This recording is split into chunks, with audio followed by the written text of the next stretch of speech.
अच्छा ठीक है। अभी ना मैं आपको सारा ना ये प्रेजेंटेशन में बताऊंगी कि कैसे रिकवर करते हैं। जो जो प्रॉब्लम्स आ रही हैं वो मुझसे सेपरेटली भी डिस्कस, वैसे व्हाट्सएप पे या कॉल पे इस तरह भी डिस्कस कर सकते हैं। वैसे तो मैं आपको सारी इंफॉर्मेशन इस प्रेजेंटेशन में दूंगी। Okay ma'am.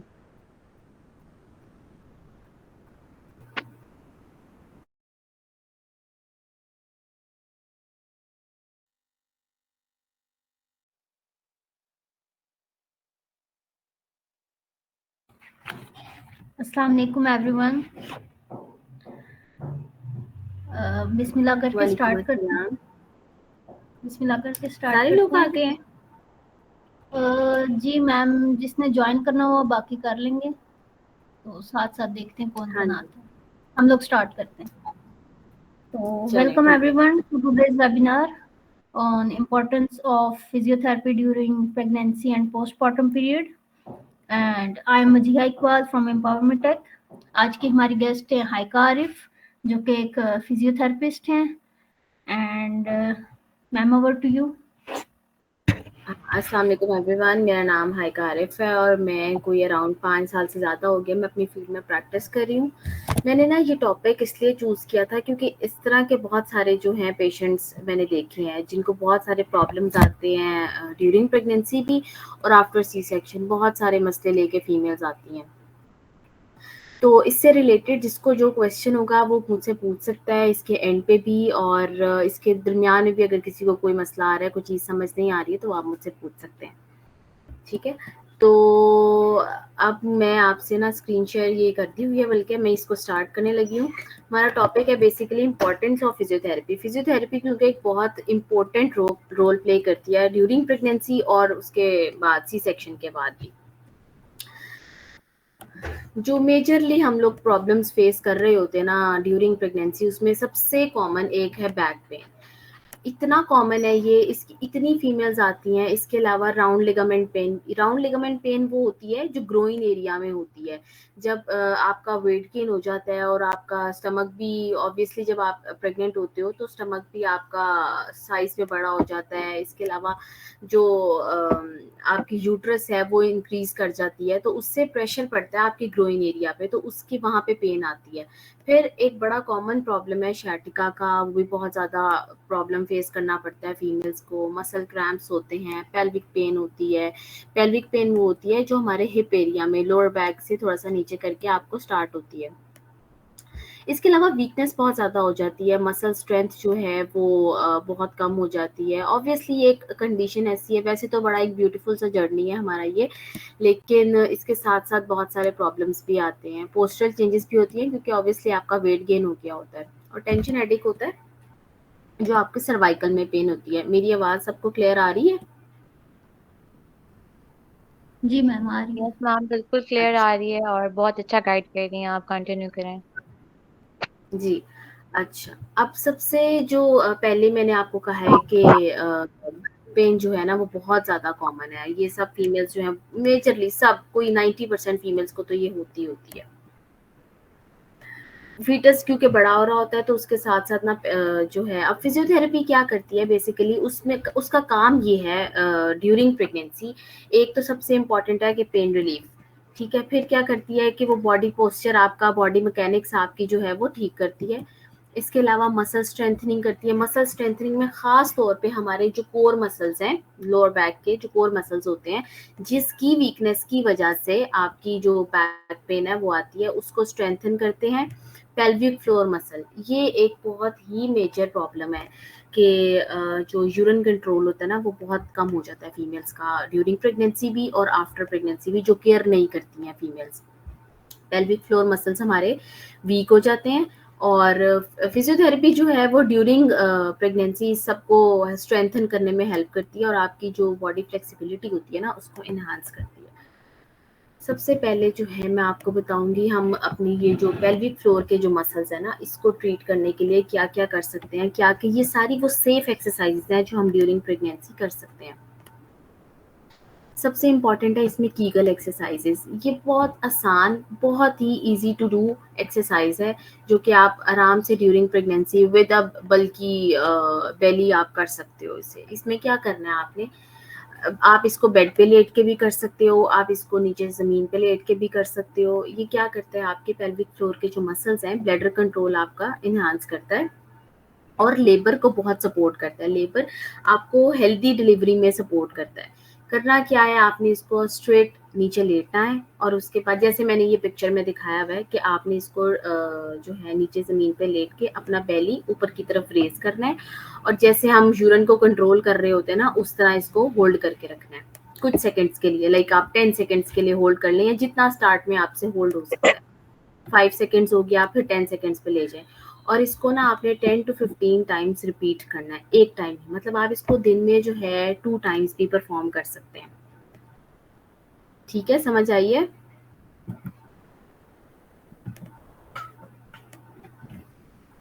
अच्छा, इसके बाद जो है, इसके अलावा एक है ये कैट काउ स्ट्रेच है। ये बहुत ज़्यादा हमारी जो बैक पेन होती है ना, उसको रिलीज करने में हेल्प करता है। जो इससे क्या है कि स्पाइनल फ्लेक्सिबिलिटी को भी इंक्रीज करता है। स्पाइनल फ्लेक्सिबिलिटी इंक्रीज करने का फ़ायदा ये होता है कि नॉर्मल डिलीवरी की तरफ इंसान जाता है। इस तरह ये जो पहला वाला पोज है ये काउ पोज है, दूसरा कैट पोज है। ठीक है, जो फर्स्ट पे है जो ये वाला है ये काउ पोज है।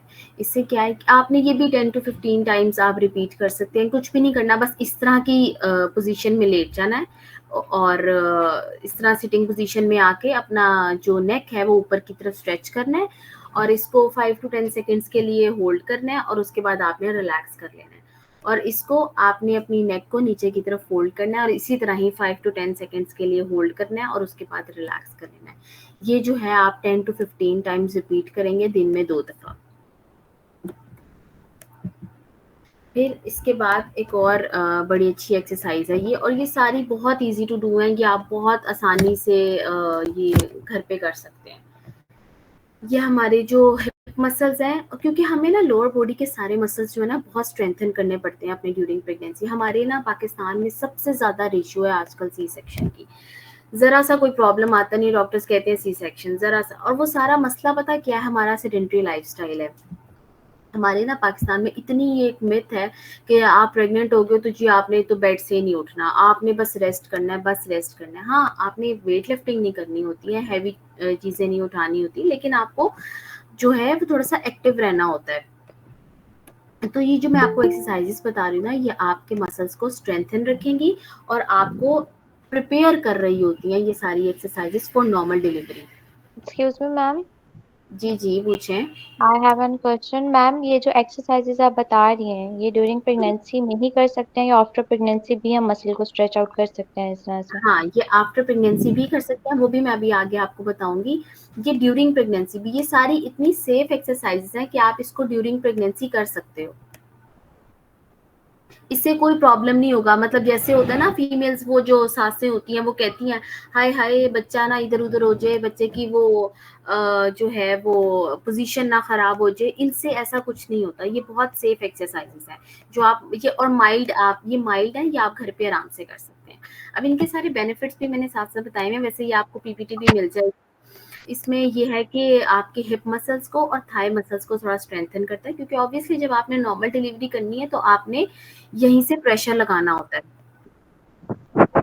करना कुछ भी नहीं, साइड लाइन में लेटना है। आप बेड पे भी लेट के कर सकते हो, जमीन पे भी लेट के कर सकते हो। आपने अपनी लेग को जितनी आपकी जाती है, ऑब्वियसली वो हो नहीं क्या कहते हैं, एथलीट तो नहीं हो कि बहुत ज्यादा स्ट्रेच होगी, जितनी आपकी होती है आप उतनी कर सकते हो। इसे भी 5 सेकंड्स के लिए होल्ड करना है और फिर रिलैक्स कर लेना है। इसको भी 15 टाइम्स अ डे, 15 टाइम्स पर जब आप कर रहे हो, लाइक सुबह में कर रहे हो और अगर शाम में कर रहे हो तो एक दफा में 15 टाइम्स करना है। इसके अलावा ये सबसे इम्पॉर्टेंट एक्सरसाइज है स्क्वाट्स। स्क्वाट्स क्या करते हैं कि जो आपके लेग के मसल्स हैं, एक तो उनको स्ट्रेंथन करते हैं, दूसरा ये आपके पेल्विक हेल्थ को इंक्रीज करते हैं। आपने जब बेबी डिलीवर करना है तो आपको पता है कि आपने अपनी विजाइना के थ्रू करना है, ठीक है। तो ये उस जगह को, आपकी सर्विक्स को भी इन्हांस करते हैं, सर्विक्स की फ्लेक्सिबिलिटी को इन्हांस करते हैं। और आपके कोर मसल्स को स्ट्रेंथन करते हैं। ये थोड़ा सा मुश्किल होता है करना, क्योंकि इस तरह की जब आपका बेबी बम्प होता है ना, तो आपको बैठना उठने में थोड़ा सा प्रॉब्लम होता है। लेकिन आप इसको जेंटली, लाइक आप 5 टाइम्स स्टार्ट कर दें, मॉर्निंग में 5 टाइम्स कर लें, फिर इवनिंग में 5 टाइम्स कर लें, फिर इस तरह कोई और ये मुश्किल तब आती है जब आपका बेबी बम्प ज़्यादा, लाइक 5th मंथ में जाके आपको ये प्रॉब्लम आती है। अदरवाइज स्टार्ट में आप ये करें, बड़ा इजीली हो जाता है। ठीक है, इसमें कुछ भी नहीं, क्या है, सिंपल आपने बैठना है और उठना है बस। आप इसको चेयर पे बैठ के भी बैठ सकते हैं। आप इसको अगर फ्लोर पे करना चाहते हैं, फ्लोर पे भी कर सकते हैं। 10 to 15 टाइम्स 2 साइकिल्स में करना है, इसकी रेपिटेशंस 2 करनी है। ठीक है। अच्छा, इसके अलावा एक ये है फॉरवर्ड बेंड। अब इस तरह जो है हमारी जो लेग्स हैं वो स्ट्रेच नहीं हो रही होती ना, हमारी कॉमनली इस तरह नहीं हो सकती। तो जितनी आपसे मिनिमम या मैक्सिमम आप स्ट्रेच कर सकते हो, आप उतना करके तो फॉरवर्डली खुद को बेंड करना है। ये क्या करता है, ये आपके सारे बैक के मसल्स और हैमस्ट्रिंग्स को, आप हैमस्ट्रिंग्स हमारे कौन से मसल्स होते हैं, जो बैक ऑफ द लेग पे होते हैं, वो हमारे हैमस्ट्रिंग्स होते हैं। ठीक है, ये उनको रिलैक्स करता है और आपके मसल स्ट्रेंथनिंग में ही हेल्प करता है। ये भी आपने सेम 10 टाइम्स करके या 5 टाइम्स करके या 15 टाइम्स करके एक टाइम पे इतना ही करना है, उससे ज़्यादा नहीं करना। इससे ज़्यादा इसलिए नहीं करना क्योंकि फिर मसल फटीग होने लग जाता है। खुद को फटीग नहीं करना। ये एक्सरसाइजेस हम रिलैक्सेशन के लिए कर रहे हैं और स्ट्रेंथनिंग के लिए कर रहे हैं। और अगर आप इसको इससे ऊपर लेके जाओगे, मतलब आप 20, 25 टाइम्स, 30 टाइम्स करोगे, तो वो क्या होता है, लैक्टिक एसिड फॉर्मेशन होती है, बॉडी मसल थकने लग जाता है। अच्छा, अब ये जो मैंने चीज़ें बताई है ना, ये सारी जो हैं हमने ना ड्यूरिंग प्रेगनेंसी करनी होती है। इसके अलावा एक ब्रीदिंग एक्सरसाइजेज है, जिसको हम योगा में बड़ा ज़्यादा देखते हैं कि ब्रीदिंग एक्सरसाइजेज बहुत हेल्प करती है हमें रिलैक्स करने में। वो आप सुबह अर्ली मॉर्निंग उठ के या जब भी आप उठते हो, तो आप बैठ के बटरफ्लाई पोज में बैठ के आप उससे ब्रीदिंग एक्सरसाइज कर सकते हो। वो आपकी ओवरऑल बॉडी को मेंटेन करने के लिए, ओवरऑल हेल्थ को मेंटेन करने के लिए होती है। अच्छा, जब आप ये सारी एक्सरसाइजेस करते हो ना, आपका मेजरली, अगर अल्लाह ताला ना चाहे, वैसे तो अगर आप ये सारी एक्सरसाइजेस, अपना हेल्दी लाइफस्टाइल रखते हो, मोस्ट इम्पॉर्टेंटली अपनी डाइट बहुत अच्छी रखते हो ना, तो आप नॉर्मली सी सेक्शन से बच जाते होते हो। लेकिन अगर जैसे आजकल लड़कियां ड्रिंक्स बहुत पीती हैं और कार्बोनेटेड ड्रिंक्स बहुत काम खराब करती हैं, हम शुगर इंटेक बहुत ज़्यादा कर देते हैं ड्यूरिंग प्रेगनेंसी, जो क्रेविंग्स हो रही होती हैं वो कंट्रोल नहीं हो रही होती है। एक तो वेट गेन इतना हो जाता है, जब वेट गेन इतना हो जाता है तो वो फिर सी सेक्शन की तरफ जाते हैं। तो जितना हो सके अपने आप को सी सेक्शन से बचाएं। इसकी बहुत सारी कॉम्प्लिकेशंस होती हैं, और ये सारी एक्सरसाइजेस परफॉर्म करें ताकि आपकी बॉडी जो है रिलैक्स रहे, स्ट्रेंथन रहे और आप प्रिपेयर्ड रहें फॉर ए नॉर्मल डिलीवरी। इसके बाद जो है मैं आपको बताने लगी हूँ पोस्ट सिजेरियन कॉम्प्लिकेशंस। अगर सी सेक्शन हो जाता है खुदा ना खास्ता, तो उसके बाद जो प्रॉब्लम्स आती हैं और ये क्रॉनिक हो जाती हैं। लो बैक पेन तो क्रॉनिक, सी सेक्शन में वो अक्सर लगाते होते हैं, क्या कहते हैं उसे, एपिड्यूरल लगाते होते हैं। तो एपिड्यूरल से जो है, मेजरली एपिड्यूरल से बहुत लो बैक पेन आती है। अगर इसके अलावा पेल्विक फ्लोर डिस्फंक्शन यही हो जाता है कि आपका यूरिन कंट्रोल जो है वो बहुत कम हो जाता है, बहुत ज़्यादा, मतलब आपसे कंट्रोल नहीं होता, अक्सर ड्रिपिंग स्टार्ट हो जाती है, ड्रिप करने शुरू हो जाता है यूरिन। पोस्चरल इम्बैलेंस, कमर से वो इस तरह वो जैसे काइफोटिक पोस्चर हो जाता है, हम्प बन जाता है बैक पे, फ्लेक्सिबिलिटी बॉडी की कम हो गई होती है। तो असल में अब इनको सारों को ट्रीट करने के लिए वही लो बैक की ना बहुत सारी एक्सरसाइजेस हैं। जैसे हमने ये ऊपर एक देखी थी, पेन को कंट्रोल करने के लिए कीगल एक्सरसाइज देखी थी, वही है ये पेल्विक टिल्ट है। इसमें आप अपनी यहाँ से बैक को रेज कर लेते हो ऊपर की तरफ, और जो है इसके बाद आप इसको कोई 5 से 10 सेकेंड्स के लिए होल्ड करते हो और फिर रिलैक्स करते हो।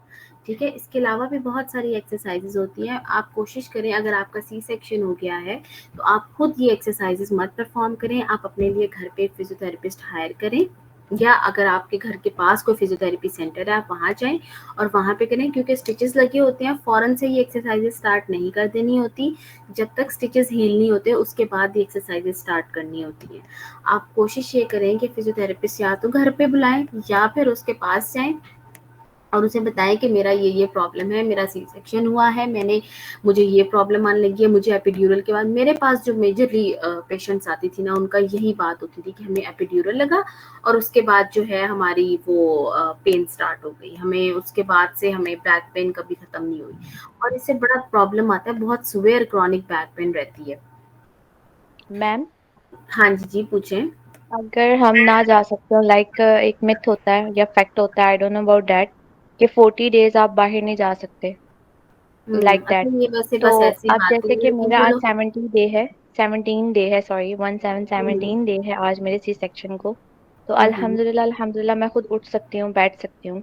तो क्या हम्म मैं ये एक्सरसाइजेज अपने लिए परफॉर्म कर सकती हूँ होम पे इजीली? हाँ, जेंटली कर सकते हो आप परफॉर्म।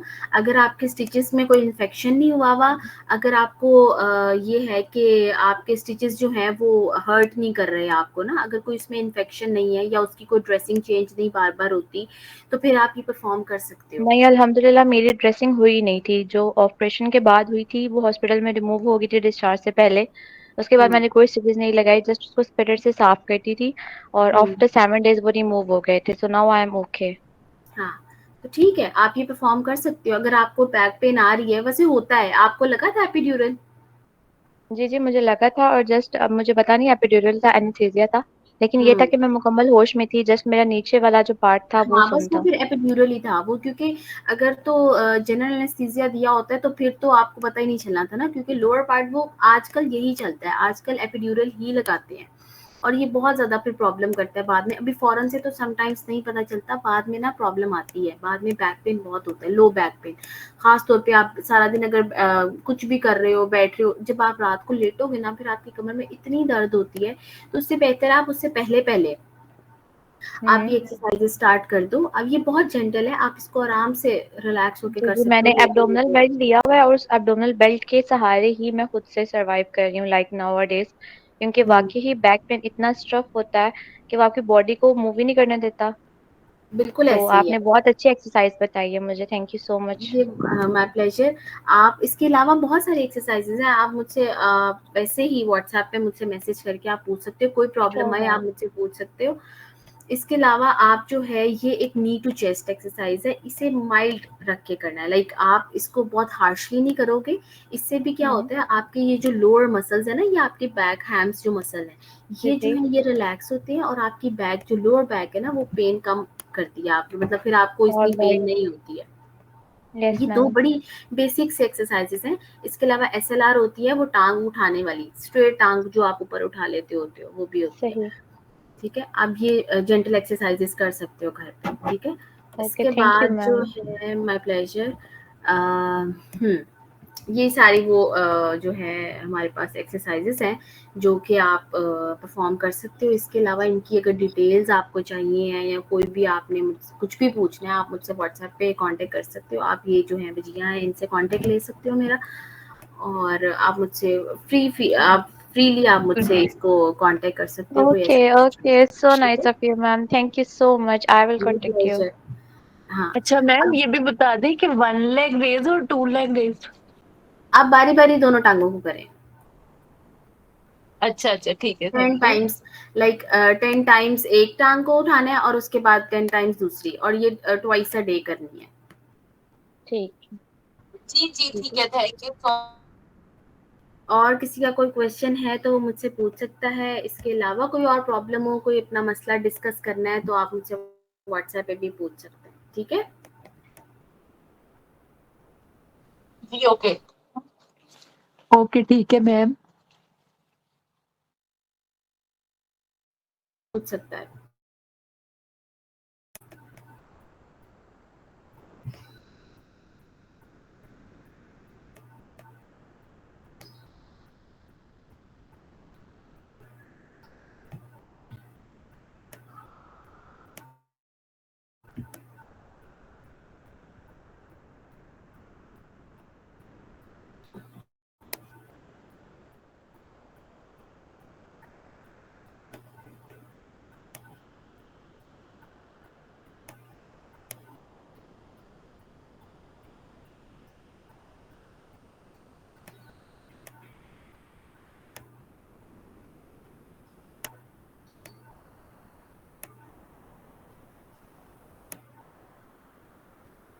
अच्छा मैम, मेरा एक क्वेश्चन है आपसे कि ना मूड स्विंग बहुत ज़्यादा होते हैं लाइक आपके, क्योंकि आप फिज़िकली डिसेबल होते हो और मेंटली भी अपसेट होते हो क्योंकि आपकी बॉडी शेप बिल्कुल चेंज हो चुकी होती है।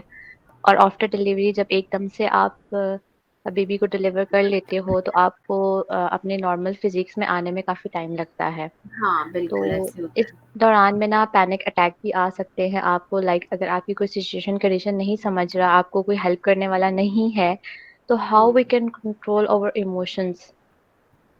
हाँ, इसका ये है कि एक तो ये बड़ा एक वैसे वाक़ई कॉमन प्रॉब्लम है कि आप जो है अपनी एकदम से जब आप एक बेबी डिलीवर करके आपकी जो बॉडी शेप है, आप बिल्कुल उसको एक्सेप्ट ही नहीं कर पाते हो। पोस्टपार्टम डिप्रेशन कहते हैं इसको।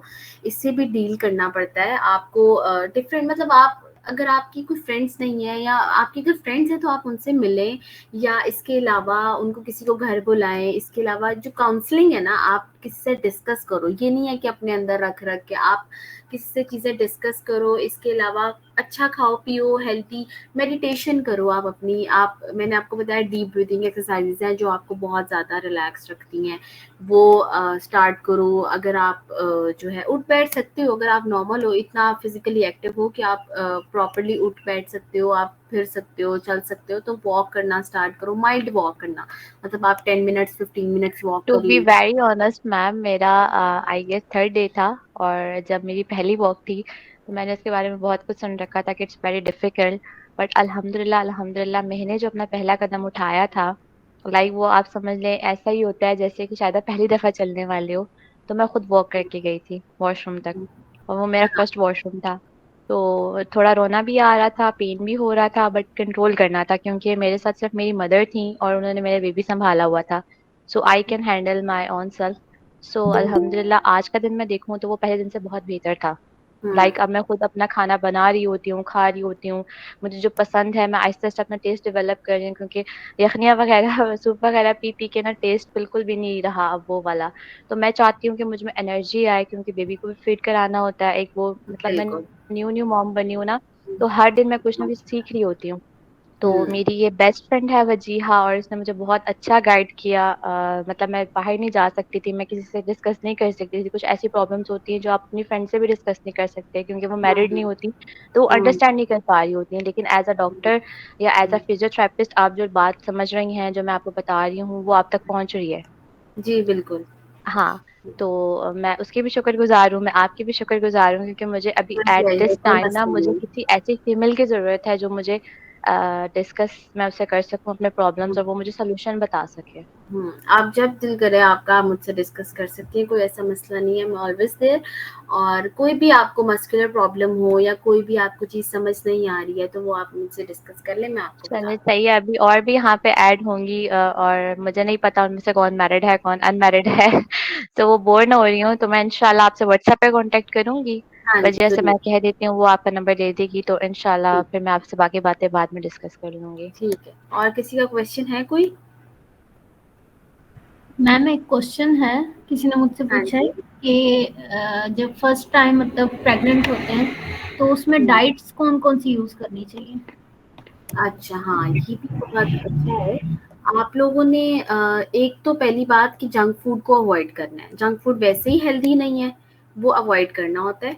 इसके अलावा आपने रेगुलर यूज़ करना है दही। दही बहुत ज़्यादा अच्छा है, वो आपका जो सारे मिनरल्स हैं और आपका कैल्शियम है, वो उसको बहुत अच्छा मेंटेन रखता है। इसके अलावा अगर आप दूध नहीं पीते हो ना, तो आप दही अच्छे से ज़्यादा यूज़ करें, मतलब दिन में 2 दफ़ा आप दही खाएँ। इसके अलावा आप आलमंड्स का यूज़ करें, बाकी नॉर्मल खाना-पीना खाएँ, जो आप नॉर्मली घर में खाते हैं, रोटी खाएँ, जो दिल कर रहा है वो खाएँ। असल में ना फर्स्ट जो ट्राइमेस्टर होता है ना, उसमें जो बहुत सारे वो जो हैं होता है, मूड स्विंग्स भी होते हैं और आपका दिल भी नहीं करता कुछ खाने को, मॉर्निंग सिकनेस होती है, आप उठते हो नौज़िया हो रहा होता है। ऐसी तबीयत नहीं कर दिल नहीं कर रहा होता कि आप कुछ खाएँ, तो आप ना लेकिन खाना तो होता है, ये नहीं कि खाना बिल्कुल ही छोड़ दो, खाना नॉर्मल जो घर में पकता है वो खाएँ, लेकिन आपने अपनी रूटीन में दही लाज़मी ऐड करनी है, दूध अगर पीते हैं तो ठीक है, नहीं तो दही खा ही रहे हैं तो कैल्शियम जो है वो कर रहे हैं। फॉलिक एसिड का ज़रूर इस्तेमाल करना है। फॉलिक एसिड जो है आपने अगर जो फीमेल्स अभी मैरिड हैं और प्रेग्नेंट नहीं भी हैं तो उन्होंने फॉलिक एसिड का यूज़ ज़रूर करना है। 600 mg फॉलिक एसिड लाजमी यूज़ करनी होती है, अपनी गायनेकोलॉजिस्ट से रिकमेंड करा लें और वो लाजमी यूज़ करें, ठीक है। इसके अलावा सप्लीमेंट्स बहुत ज़्यादा भी खाने की ज़रूरत नहीं है, और डाइट बस इतनी अच्छी रखें जिसमें नट्स खाएं आप, बहुत ज़्यादा नहीं, मतलब आप आलमंड ज़रूर खाएं, आप दही का इस्तेमाल करें। इसके अलावा जो है वो फेग जो होता है, ये अंजीर जो होती है, ये बहुत अच्छी है, हेल्दी रखता है आपको, तो ये आप ज़रूर खाएं। और बस बाकी नॉर्मल जो आप खाते हैं रूटीन में, फ्रूट्स का इस्तेमाल करें, बहुत ज़्यादा फ्रूट्स भी नहीं, क्योंकि अक्सर ऐसा होता है कि बहुत ज़्यादा फ्रूट्स खाने की वजह से भी ना डायबिटीज़ हो जाती है, गेस्टेशनल डायबिटीज़ हो जाती है, तो वो भी नहीं, आपने बहुत ज़्यादा फ्रूट्स भी नहीं खाने, मतलब डेली का 1 से 2 एप्पल्स खा लें या बनाना खा लें, बस इससे ज़्यादा कुछ नहीं। Okay ma'am, thank you. Thank you. और किसी का कोई क्वेश्चन है?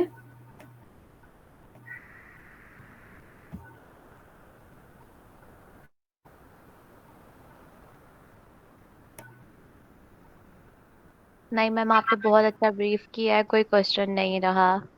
Thank you. चलें जी, हम इसको एंड करते हैं अब, ठीक है विजया? जी मैम, एंड करते हैं। अभी मैसेज में फीडबैक फॉर्म सेंड करेंगे, तो वो सब फिल कर दें प्लीज।